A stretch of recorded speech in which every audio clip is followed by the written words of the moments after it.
practice.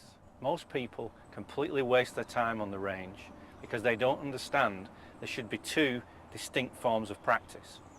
One is where you're actually working on your golf swing, and there's some real key rules about that.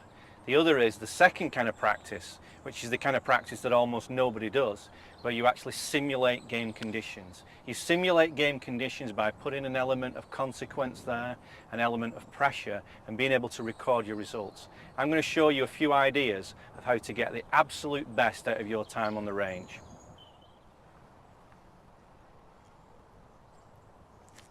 So here I am, the first kind of practice, which is changing my golf swing. The golden rule needs to be that when you're working on your golf swing, you just focus on one key position. So many times we see players tying themselves in knots, working on so many different things.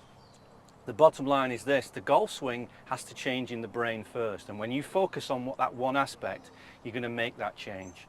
So get on the range, very clear on what you're working on. Actually, when you're hitting the shots, it's irrelevant where the golf ball goes. The key here is the feeling of the move that you're trying to make.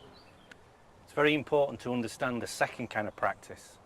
That's the kind of practice where you simulate game conditions.